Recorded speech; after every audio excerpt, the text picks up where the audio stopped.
நீங்கள் நல்லா கவனிச்சு பாருங்க. ஒரு முருங்கை மரத்தை ஒடிச்சு ஊண்டி வச்சோம்னா பொழைச்சிரும். எந்த மரத்தை வேணாலும் வெட்டி வச்சா பொழைக்கிற தன்மை உண்டு. அதுக்கு ஒரு காரணம் இருக்கு.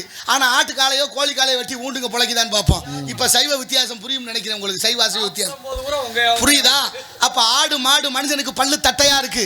நாய் நரி புலி சிங்கத்துக்கு பல்லு கூர்மையா இருக்கு. ஏன்? மாமிசத்தை உண்ணுவதற்காக. நீங்க நாய் நரி புலி சிங்கத்துக்கு கடவா பல்லு இல்ல, வியர்வை சுரப்பி இல்ல.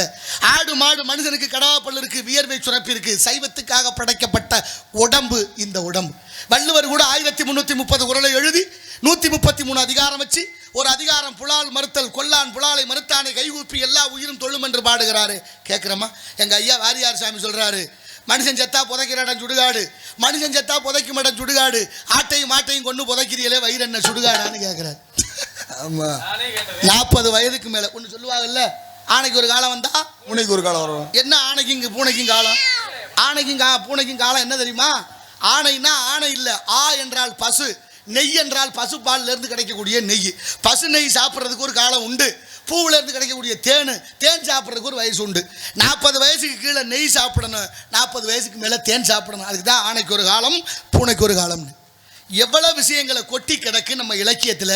இதை விட்டுட்டு எவன் வேணோ சொல்கிறான், நீ எங்கெங்கேயே தேடிக்கிட்டு